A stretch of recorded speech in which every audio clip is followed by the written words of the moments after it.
دوسری بات انہوں نے یہ کہی کہ جو عمران خان صاحب کی جو نو کانفیڈنس تھا، اب دیکھا امریکہ کے ساتھ مل کے اور یہ سازش ہوئی ہے، بیانیہ تھا، میں نے کوئی ایسی سازش نہیں کی. اچھا ٹھیک ہے، یہ بات بھی، یہ الزام، یہ بات بالکل غلط. ٹھیک ہے. اور تیسری بات جو کہی وہ بہت اہم تھی، اور وہ کیا؟ انتہائی اہم. انہوں نے کہا میں ایکسٹینشن کے لیے کوشش نہیں کر رہا تھا. اچھا، ہاں جی. ایکسٹینشن پھر ملی کیسے؟ نہیں وہ دوسری، اچھا یعنی جو ایک وہ تایاد والی بھی ذکر آیا تھا. ہاں ہاں اچھا، ایکسٹینشن لینے کے لیے میں بےتاب نہیں تھا، نہ میں کوشش کر رہا تھا، نہ میں نے کسی سے کہا. تو یہ بتایا کہ کون چاہتا تھا، ہے کون چاہتا تھا کہ ایکسٹینشن ہو ان کی یا نہیں؟ نہیں وہ تو پھر لمبی کہانی ہے نا. اب اس میں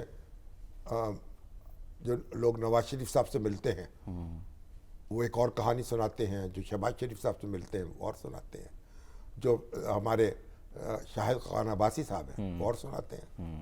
بہرحال یہ تین باتیں انہوں نے کہی، اچھا، بڑے اہم بات، یقین کے ساتھ، اور حلفن کہیں تینوں باتیں. ہاں، اور بس باقی اور بہت سی باتیں ہوئیں جو انہوں نے روک دیا. اچھا، ہاں، اور آف دا ریکارڈ جیسے ہاں جی، ہاں ہوتے ہیں. کچھ قبول بھی کیا انہوں نے کہ فلاں چیز جو ہے وہ میں نے مطلب یعنی کہ میری مطلب یعنی کہ اس سے ہوئی، نالج نہیں تھی. بہت کچھ ہوا. اچھا، وہ کہہ رہے ہیں جو حکومت ہے اس کو ہم نے سہارا دیے رکھا، اس کو حکومت کو یعنی جو کچھ بھی ہمارے قدم میں لگایا حکومت کی خدمت کرتے رہے.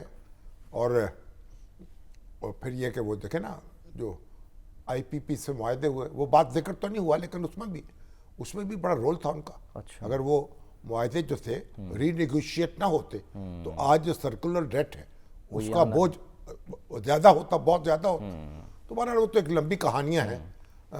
یہ تین باتیں ایسی ہیں جو ایک بڑی حیران کن بھی تھیں اور دلچسپ بھی تھیں اور سننے کے قابل بھی تھیں. کوئی جو فیوچر ہے مطلب آنے والا اس سے متعلق کوئی آپ نے کوئی بات کی ہے؟ کوئی آپ نے ان کا جیسے وہ تجزیہ ہی ہوتا ہے نا انسان کا، ظاہر ریٹائرڈ ہیں تو تجزیہ کر سکتے حالات ہیں میں ہے نا. تو ملکی حالات، عمران خان صاحب فوج کو یہ ذمہ داری اٹھانی پڑ گئی اس ملک کے معاملات کی، جو بیوروکریسی جس ملک میں کام نہ کر رہی ہو، جس ملک میں سسٹم نہ چل رہا ہو، پھر فوج اوور برڈنڈ ہو گئی نا ان کے خیال میں. تو فوج کو وہ کام کرنے پڑے یا اس سے کہے گئے کرنے کے لیے جو اس کو نہیں عام حالات میں نہیں کرتے، لیکن ملک کو آگے بڑھانے کے لیے یہ کام کرنے پڑے اور حکومت کے ساتھ معاونت کرنی پڑی. اب مولانا فضل الرحمان صاحب سے بھی ملاقات ہوئی دلچسپ، وہ بھی تشریف لائے تھے لاہور. اچھا، وہ کیا رہے کیسے رہی کھانے پہ یاد فرمایا، کیونکہ لاسٹ پروگرام میں جب آپ جا رہے تھے تو اس میں ہم نے ذکر کیا تھا کہ آپ کی ہونے جا رہی ہے ملاقات. اب اس پہ کل بات کریں گے. کر لیں سر تھوڑی بہت تو اب لوگ سننا چاہتے ہیں. نہیں وہ ایسی ہم کیا نے ہے، وہ تصویر بھی ہم دکھا رہے ہیں یہاں سے وہ گئے، اس میں کوئی خاص بات تو نہیں تھی. وہ جا رہے تھے کوئٹے، یہاں فزیو تھراپی کے لیے آئے تھے. اچھا، ان کی کمر میں تکلیف ہے اور ان کے فزیو تھراپسٹ یہاں ہیں. اچھا، تو کبھی چپکے سے آ جاتے ہیں، کبھی بتا کے آ جاتے ہیں. اچھا، تو وہ پھر اس دفعہ چپکے سے آئے تھے. صرف کمر میں تکلیف ہے؟ کچھ دل میں بھی تکلیف ہے؟ نہیں دل تو خیر، دل میں تو اب تکلیف تو ہوگی نا یار، پاکستانی ایک حساس ہے، جو حساس پاکستانی ہے اس کے دل میں بھی تکلیف ہوگی اور کمر میں بھی بوجھ آئے گا تو کمر کی چیخیں بھی نکلیں گی. تو وہ انہوں کا کال آئی کہ آپ آ جائیے. تو میں اور عثمان شامی صاحب گئے اور پھر ہم نے حفیظ اللہ نیازی صاحب کو بھی ٹیلی فون کر دیا، وہ بھی قریبی میں تھے، وہ بھی آ گئے. تو کافی تفصیل سے گفتگو ہوتی رہی. انہوں نے کہا کہ میں اب جا رہا ہوں وہاں بلوچستان میں، اچھا، اور جہاں سے انہوں نے الیکشن لڑا اور میں نے پشین میں جہاں پشین میں، اس سے پہلے نہیں گئے تھے وہ.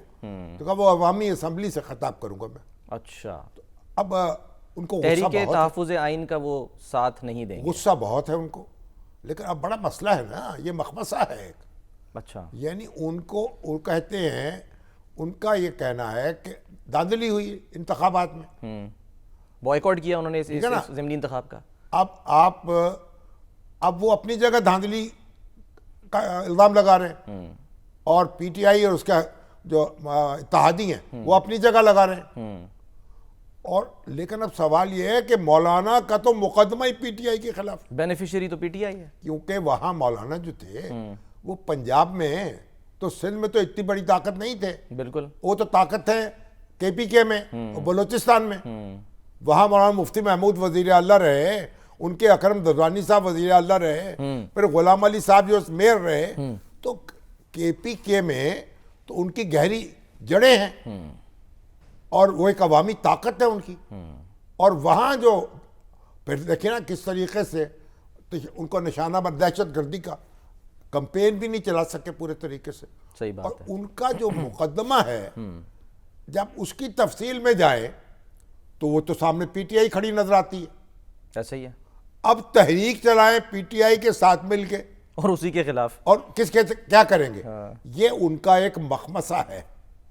اب اس میں سے کوئی ہیلا کر کے نکلیں گے درمیان کی کوئی راہ تو نکالیں. پھر وہ فقہ حنفی کے مطابق نکل آئیں یا فقہ شافعی کے مطابق نکل آئیں یا فقہ جعفریہ کو آواز دے دیں. کوئی ہیلا تلاش کرنا پڑے گا. ابھی تو وہ کہتے ہیں کہ بھائی ہماری روایات ہیں، وہ ملنے کے لیے آئے ہمیں، ہم ان سے ملے، ہمیں خوشی ہوئی، چلیے کوئی سلسلہ آگے بڑھا. پھر نواز شریف صاحب جو ہیں ان کا بڑے احترام سے نام لیا، لیکن ان کو شکوہ ہے.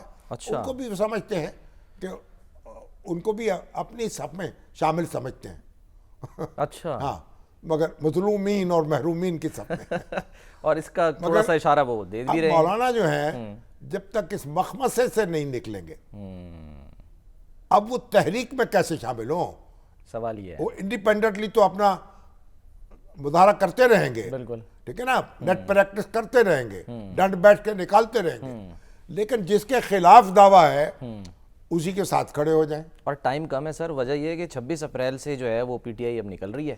وہ کہہ رہی ہے کہ جمعے سے ہم جو ہیں وہ شروع کر رہے ہیں اپنا سلسلہ. مولانا جو ہیں بڑے زیرک شخص ہیں، بڑے قیمتی شخص ہیں. دیکھیے اس وقت جو ہمارے مذہبی حلقے ہیں ان میں ایک بہت ہی ان کے یعنی ایک قائدانہ صلاحیت ہے ان میں، اور دستور کے لیے اور جمہوریت کے لیے اور مفاہمت کی بات کرتے ہیں. کھڑے ہیں، ڈٹ کے کھڑے ہیں. جبکہ لوگ وہاں نوجوان جو ہیں پاگل ہو جاتے ہیں بعض اوقات. اور یہاں دیکھیے افغانستان میں کیا ہو رہا، وہ کیا کہتے ہیں، وہ تو کوئی پرواہ نہیں کرتے نا اس کی. وہ نوجوان جو ہیں دستور کی، نہ آئین کی، نہ ووٹ کی، وہ تو کہتے ہیں بس اٹھاؤ گولی، لگاؤ گولی، چلاؤ بندوق. تو بہرحال مولانا جو ہیں وہ دیوار بن کے کھڑے رہے ہیں، اور اب بھی ان کو شکایات بہت ہیں اور اسٹیبلشمنٹ سے بھی، سسٹم سے بھی، لیکن وہ اپنے آپ کو سنبھالے ہوئے ہیں. اور کوئی راستہ، کوئی فقہ کا مطالعہ جاری ہے. دیکھیں کہاں کوئی ہیلا تلاش کرتے ہیں، کہاں سے جو ہے وہ ان کو سلوشن ملتا ہے. اب یہ ہوا سر. جی میں صرف یہ بتا دوں کہ کیونکہ آپ نے ذکر کیا نواز شریف صاحب کا، وہ 5 روزہ دورے پہ چین جا رہے ہیں. سنا ہے کوئی طبی معائنے کے لیے جو ہے وہ وہاں پر جا رہے ہیں، کوئی ٹیکنالوجی سے استفادہ کرنے کے لیے. طبی معائنہ بھی ہو جائے گا، لیکن نجی ہے، بالکل سرکاری نہیں ہے، ٹیکنالوجی ہے، نجی دورہ ہے. اسحاق ڈار صاحب ان کے ساتھ جا رہے ہیں. اور ویسے سنا ہے کہ ان کے جو کچھ جو وہاں انویسٹرز ہیں، صنعت کار ہیں، تاجر، ان سے بھی ملیں گے. ملاقات ہوگی. ہاں، ابھی ڈیٹیل ان کی معلوم ہوگی. بہرحال جائیں تو کچھ سرکاری رابطے بھی ہو جائیں گے ان سے.